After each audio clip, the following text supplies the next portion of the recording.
Oh bordel de merde. Les amis, je sais pas quand je tourne... Quand vous verrez cette vidéo, si...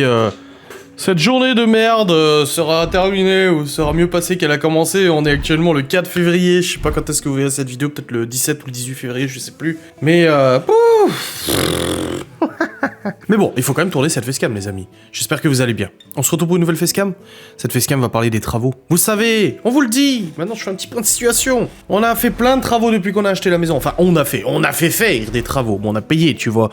Plein de choses depuis qu'on a acheté la maison, donc l'extérieur, mes couilles, tout ça. Et je vous avais parlé d'un projet que nous avions d'aménager le grenier. Donc, on l'a depuis qu'on a acheté la maison. On s'est dit, waouh.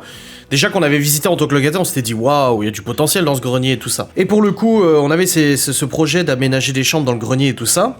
Et là, vu que bon bah les enfants sont à la maison et tout, il y a beaucoup de monde qui me contacte en me disant alors le grenier, c'est pour quand? C'est pour quand? C'est pour quand? Ah, je vous le pose la question à vous aussi, c'est pour quand? Dites-moi. Alors, il y a plusieurs choses qui sont à faire pour ce grenier. Donc je vais déjà vous lister les choses qui doivent être faites, le temps que ça risque de prendre, et quand est-ce que nous estimons pouvoir le faire. Et parmi ces trois choses, il y en a une, c'est compliqué. Voilà, il y en a une, je vais pas te mentir, hein, c'est un peu compliqué. La première chose qu'il faut faire, donc au niveau des travaux, il faut qu'on enlève tout l'isolement actuel, parce que l'isolement actuel, il est vieux. Enfin, il a que quelques années, mais voilà, il va pas bien. Le père de Laura, qui travaille dans le BTP depuis 40 ans, a inspecté tout ça, et ça va pas. Ça va clairement pas, c'est la merde, c'est pourri et tout ça. Enfin, c'est pourri, c'est pas pourri dégueu, c'est pas terrible, tu vois. Donc il faut qu'on refasse du coup toute l'isolation, donc qu'on enlève tous les panneaux d'isolation, qu'on en remette. Donc il y a juste à enlever, à tous les enlever, à décrocher et en mettre des nouveaux, Ensuite, il faut poser du nouveau sol. Donc ça veut dire qu'il faut faire, je pense, un recouvrement, une chape, etc. pour pouvoir mettre du parquet. Partout, voilà, mettre du beau parquet et tout ça. Ensuite, il faut mettre du placo, donc il faut plaquer partout, machin, pour faire quelque chose de gelé, donc contre les murs au fond, dans l'escalier, il faut rénover l'escalier, donc il faut qu'on passe un coup sur l'escalier. Sur les murs en pierre, il faut qu'on fixe les plaques de placo, l'isolant, toutes ces conneries et tout ça. Pour qu'à ce moment-là, on se dise, ok mon gars, on a le sol qui est refait, on peut marcher, c'est du parquet. On a le placo qui est refait et tout ça, donc on peut déjà se faire une idée de la surface qui est utilisable pour cette chambre ou ces chambres, voilà. Et ensuite, une fois qu'on aura fait ça, il faut qu'on change la fenêtre qui donne en haut, parce qu'il y a une petite fenêtre dans le grenier, et c'est du simple vitrage, elle est vieille et tout ça, donc il faut qu'on change cette fenêtre pour mettre une fenêtre en PVC et tout ça. Donc là, je vous parlerai pas niveau budget et tout ça, parce que voilà, de toute façon, on verra quand on tournera les vidéos travaux et tout. Ça, c'est pas financé par la banque, donc c'est nous qui allons le financer, c'est pas la banque. Parce que ça faisait pas partie du crédit, on avait déjà taqué, et encore, la banque nous avait fait... non, on devait toquer à 150 000 € de crédit, et finalement, elle nous avait fait une extension à 150... je sais plus combien. Bref, elle avait largement dépassé les 150 000, parce qu'on avait eu des petites surprises au niveau des devis et tout ça. Mais pour le coup, ça, on va le financer, nous. Donc une fois qu'on aura mis le sol, qu'on aura isolé et plaqué, on va pouvoir se rendre compte de la surface en haut. Parce que j'ai déjà mesuré, comme j'avais expliqué, on a 36 mètres carrés en loi Carrez, donc le toit il est comme ça, donc il y a une surface en dessous d'1 m 80 où tu peux mettre des trucs et tout ça, mais ça fait 36 mètres carrés en tout. Et si on enlève du coup les en dessous d'1 m 80, donc on garde que ce qui est au-dessus d'1 m 80, on était à... 18 mètres carrés, je crois, ou 16 ou 18 mètres carrés, je sais plus. Idéalement, on vous l'a dit, ce qu'on aimerait faire, c'est 2 chambres. Voilà, faire 2 chambres en haut pour les 2 ados, donc Libby et Malone, qui puissent avoir leur chambre tranquille là-bas et tout ça. Sachant qu'on veut pas des chambres de 20 mètres carrés chacun, déjà ce sera pas possible. C'est des chambres voilà, où il y a un lit, et on peut mettre des rangements sous les combles et tout ça, pour que ça soit pratique à ranger et tout ça. Donc on peut aménager quelque chose de très intelligent pour que ça rentre. Mais idéalement, on aimerait faire 2 chambres. Donc soit il y a 2 chambres, donc ça sera des chambres peut-être 12 mètres carrés, quelque chose comme ça. Parce que encore une fois, avec la loi Carrez, machin, et puis tout ça, on peut peut-être faire rentrer 2 chambres. Ou alors on fait rentrer une seule chambre, mais ça va être une très grande chambre. Alors là, oui, ça va être une suite, quoi. Si tu veux, une très très grande chambre. Idéalement, vraiment, on aimerait que ça soit 2 chambres. On aimerait vraiment que ça soit 2 chambres, parce que ça nous permettrait du coup que tous les enfants aient leur propre chambre. Parce que si on arrive à faire qu'une seule chambre... admettons, on met Libby dans la grande chambre en haut, je ne sais pas comment s'organiserait, ou les 2 garçons, on les met dans la grande chambre, mais comme ça on peut diviser un peu leur espace aux 2 garçons. On ne sait pas vraiment encore comment on va s'organiser. Ce qui est sûr, c'est que si on arrive à faire 2 chambres, une pour Malone, une pour Libby, De ce qu'on a réfléchi, du coup, Libby et Malone montent en haut. De toute façon, il est évident qu'ils ne vont pas monter en bas, parce que ça ne peut pas être possible. Mais voilà, c'est un détail. La chambre de Malone, du coup, serait libérée. Donc on aurait une chambre de vide. On pourrait mettre un des garçons dans cette chambre. Donc Léo et Théo auraient chacun dépendamment leur chambre. Et Chloé garderait la chambre où elle est actuellement avec Libby. Parce que bon, elle est un peu rosée, blanc et tout. Elle est dans les décos que Chloé, elle aime bien. Oui, du coup, Chloé garderait sa chambre, du coup, où elle est actuellement. Donc on aurait notre chambre à nous. On perd pas la salle de jeu. Le bureau, il reste ici. Malone, il donne sa chambre à un des garçons, Théo ou Léo. Léo a sa chambre, ou Théo et Léo. Chloé a sa chambre, et les deux grands, ils ont leur chambre aussi en dessus. Ça veut dire que la maison qui fait déjà environ 200 mètres carrés, on avait mesuré, on était à 190 quelque chose, gagnerait du coup 30 mètres carrés supplémentaires, ou 20 mètres carrés si tu comptes en loi Carrez environ et tout ça. Donc ça ferait une surface supplémentaire, ça fait de la plus-value. Déjà d'avoir changé la cuisine, le chauffage, l'extérieur, il y a déjà une sacrée plus-value. Maintenant je suis pas agent immobilier, et de toute façon, on compte pas vendre pour l'instant, donc il n'y a pas à se poser la question. Mais c'est quand même intéressant.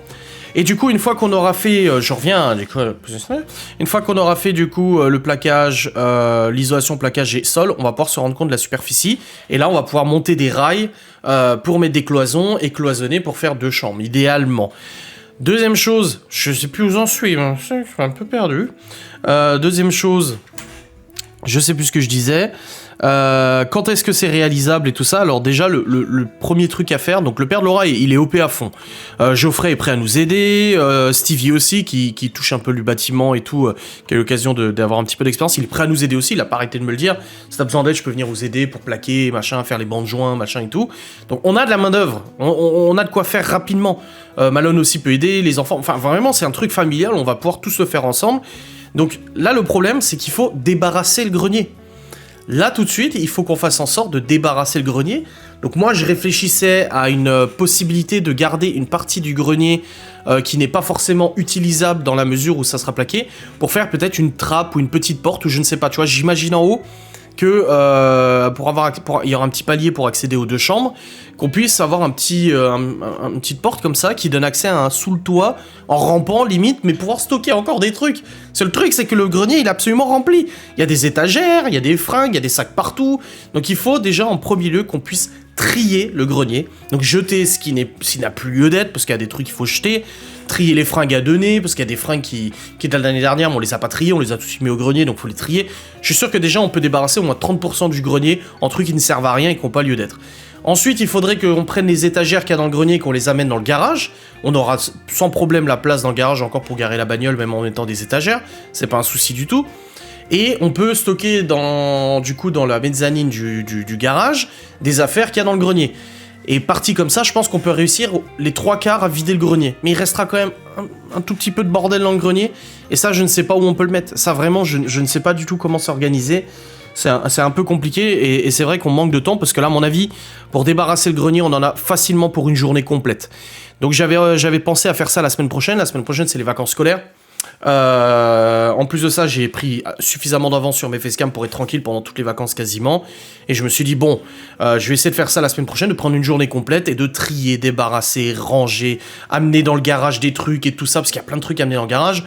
Je vais peut-être demander à Sylvie de venir, il m'a proposé plein de fois, si je viens, et je dis oui, bah je te dirai quand je me lance pour le faire, histoire de se dire la semaine prochaine, bon, on a déjà trié pas mal le grenier, on va pouvoir se rendre un peu compte de ce qu'il y a, et à ce moment-là, le père de Laura nous a dit qu'il fallait qu'on commence à enlever l'isolation, donc les panneaux d'isolation qui sont fixés, qu'on bazarde tout ça, et qu'on puisse partir sur une basse scène, quoi. Voilà.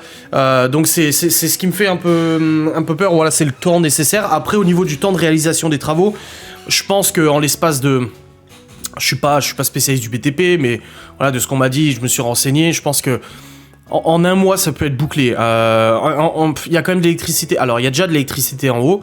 Il y a un panneau électrique ici, donc il faut quand même retirer des câbles et tout ça.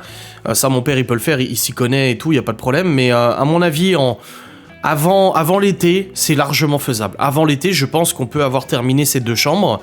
Si on arrive à financer et tout, hein, parce qu'on a aussi d'autres choses à payer. On n'a pas que ça à payer. Hein. Je viens de payer mon avocat pour toutes ces affaires de conneries, de harcèlement et tout ça.